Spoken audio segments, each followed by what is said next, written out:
Je pense que l'enregistrement est parti. Bonjour, nous sommes aujourd'hui nous sommes le 11 novembre 2020. Je vais essayer de faire court. J'espère que l'enregistrement tourne bien. Oui. Moi je prends YouTube comme une plateforme qui sera une tribune, non pas comme un tribunal. Je respecte les gens qui représentent les piliers de la démocratie, la police, la justice. Mais quand ça disjoncte, ça dysfonctionne, je suis obligée de venir sur YouTube pour témoigner des dysfonctionnements. Donc, j'ai eu un retour de la Caisse dépôt et consignation, qui m'informe qu'ils ont en effet... il y a une voiture qui n'arrête pas de me harceler, la Renault Clio, c'est la FC 167 PX. Donc cette voiture, depuis que je commence à enregistrer, me tourne autour et me tourne autour. Je trouve ça insupportable. C'est pareil à mon adresse, au Rézé, aux Abîmes. On me tourne autour, on me tourne autour. Il y a des gens qui viennent faire des violences incessantes. Il y a un passage important sur mon palier. On était 2 seulement.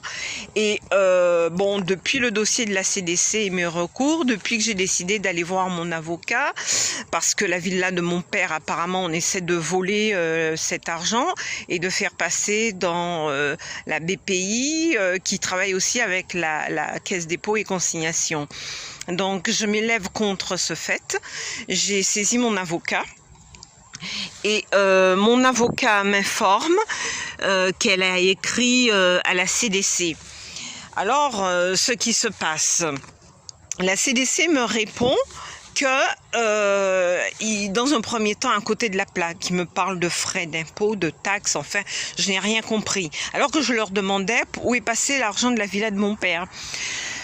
J'ai fait intervenir mon avocat. Mon avocat donc a fait qu'il me réponde avec un peu plus de précision, mais sans toutefois rentrer dans le vif du sujet, restant toujours un petit peu à côté.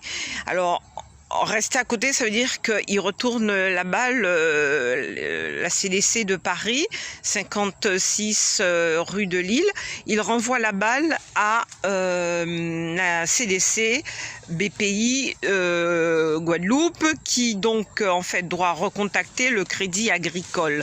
Or, en fait, la procédure, le Crédit Agricole au siège, Madame Joharam a envoyé les fonds à la Jaille, à la CDC, qui entre-temps passe BPI avec Monsieur Villard. Avant, c'était Monsieur Terry Vagao. Et entre-temps, j'ai déjà dit, quand ils ont envoyé l'argent à Paris à la CDC parce qu'il y avait, je crois, trop de violence, alors, enfin, bon, mais qui fait la violence, je pense qu'ils sont à l'intérieur. Évidemment, ce ne sont pas tous les employés, mais il suffit d'un seul avec un soutien à l'extérieur. Donc, il faut que l'État intervienne pour mettre les points sur les i et que l'héritage des gens comme moi, Claudine Cyril Romain, ne serve pas à financer des trous. Je m'explique. On ne peut pas prendre l'héritage des Guadeloupéens, pauvres comme moi ou même des autres, et dire que c'est fait pour la croissance économique. Surtout quand les responsables qui adhèrent à cette philosophie, avec le Covid-19 qui n'arrange pas les choses, ce sont des gens qu'on a mis en garde à vue déjà, qui ont fait se planter le système économique. En Guadeloupe, il y a des problèmes graves avec l'eau. Donc comment voulez-vous que des gens qui ont fait de graves problèmes dans la gestion de l'eau peuvent se permettre de détourner les fonds liés à précisément la vente de la villa de mon père, qui est dans donc mon héritage, qui est passé donc du Crédit Agricole à Petit Pérou Abîme au siège de Madame Blément, Madame Joharam, et qui est passé à la CDC, à la Jaille, avec Monsieur Terry Vagao, puis Monsieur Villard, 2018-2019. Puis passé à Paris, trop de violence. Alors maintenant, on me dit que les fonds sont partis à Paris, mais qu'on a pris que les petits comptes de mon père, qu'on m'a viré. Mais on ne m'a pas viré l'argent de la villa de mon père.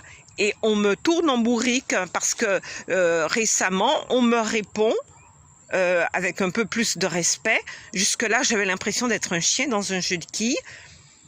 on ne voyait pas mes questions. Donc, j'ai soumis le dossier à mon avocat et toutes mes lettres à la CDC. Donc, maintenant, ils me disent de voir le crédit agricole qui se trouve à la JAI pour le bordereau de transfert. J'ai un document que j'ai envoyé, je crois, le 19 septembre ou en septembre 2019 et je demande justement au Crédit Agricole de me donner les numéros de bordereau. Ils ne l'ont jamais fait. Bon, j'ai 3 avis de accusé réception que j'ai envoyé à Paris et que j'ai envoyé à la JAI, à Bémao en Guadeloupe, à la CDC. Ceci précisément le 22 juin 2018, on reste en 2018 pour la villa de mon père, le 30 juillet 2018 et le 19 novembre 2018. Donc, il y a eu 3 recommandés accusés réception signés par la CDC qui a complètement ignoré. Donc moi, ma question, est-ce qu'ils ont ignoré pour justifier qu'aujourd'hui ils me disent qu'ils ne sont pas responsables? Si vous êtes responsable, vous avez eu des documents et j'ai l'avis de réception. Vous auriez dû traiter ces documents et le courrier des avis de réception. Pourquoi ne l'avez-vous pas fait? Est-ce que depuis ce moment-là, il y avait une préméditation de détournement de l'héritage de la villa de mon père? Ça n'a pas de sens de dire qu'on reconstruit avec le après le Covid-19, qu'on reconstruit quand certains font des détournements de fonds. Donc en fait, on prend de l'argent illégalement pour combler des trous qui ont été fabriqués par des gens qui ont fait des erreurs graves dans l'administration des citoyens de la cité et qui ont fait en plus des détournements de fonds. Ça n'a aucun sens. En conséquence, moi, ce que je peux souligner, j'ai déposé des plaintes précisant que je suis dans une maison, il n'y a pas de meubles, il n'y a pas de chaises, il n'y a pas de table dans ma maison. Je suis pauvre. J'ai précisé, je vais au Pôle emploi, on me donne un coup de pied hors du Pôle emploi. Qui précisément? Le directeur Roi Camille du Pôle emploi de Bergevin. J'ai précisé dans mes plaintes que je subis des violences extrêmes. Dernière en date, hier soir, impossible de dormir. Les voisins utilisent les puces qu'il y a dans les murs de mon appartement. Ils font passer leur ordinateur, téléphone portable. Ils me crèvent l'épaule ici. C'est comme un pic à glace qui défonce l'épaule avec un marteau qui l'enfonce. Ils me défoncent le crâne ici, comme un pic à glace avec un marteau qui enfonce le pic à glace. Ça fait perte de mémoire ponctuelle, mais ils peuvent le faire définitivement. Ça fait perte de l'usage du langage. Ça fait perte d'équilibre. Parfois, le soir, je me réveille dans mes WC, j'ai failli tomber et ne plus pouvoir me repérer dans l'obscurité. Ils volent mon électricité, j'ai dû couper l'électricité. Donc je vis comme dans un pays du tiers-monde. Ils ont mis de l'eau en me forçant la main pour s'exonérer d'eux. Je refuse de consommer de l'eau venant de ces gens qui essaient simplement de s'exonérer et de prendre plus de pouvoir sur ma vie et mon héritage. Donc je voudrais que l'État joue son rôle parce que la CDC est associée au ministère du Budget, au ministère des Finances. En conséquence, quand il y a un dysfonctionnement dans une cellule quelle qu'elle soit, la CDC à la JAI qui est devenue maintenant BPI, mais qui s'occupe toujours de la CDC, et le Crédit Agricole est un établissement français, nous sommes Guadeloupéens français, donc il y a bien une responsabilité et l'État doit mettre son nez là-dedans. Oui, il y a des terroristes qui grouillent à l'intérieur de l'État comme des rats qui grouillent dans le gruyère et qui font des trous. Mais si vous laissez continuer, vous continuez à laisser faire ces injustices que personne ne regarde, je pense que ça frise le délire. Un système économique ne peut pas se construire sur le délire.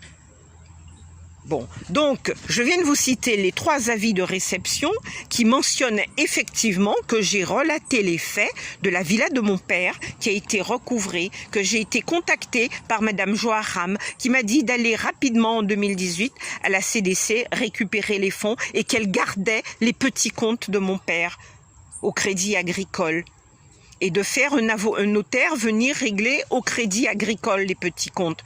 Donc les petits comptes en 2019 ont été transférés à la CDC, mais déjà en 2018, les petits comptes étaient transférés, l'argent de la villa de mon père en 2018 était déjà au mois de juin, un peu avant, transféré à la CDC.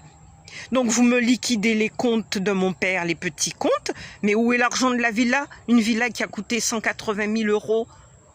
Pourquoi vous voulez escroquer les héritiers? Pourquoi la CDC, même à Paris ou en Guadeloupe, Monsieur Villard en Guadeloupe, à la Jaille, me répond un peu avec une légèreté, une frivolité, une confusion? J'ai très tôt repéré qu'il y avait un problème.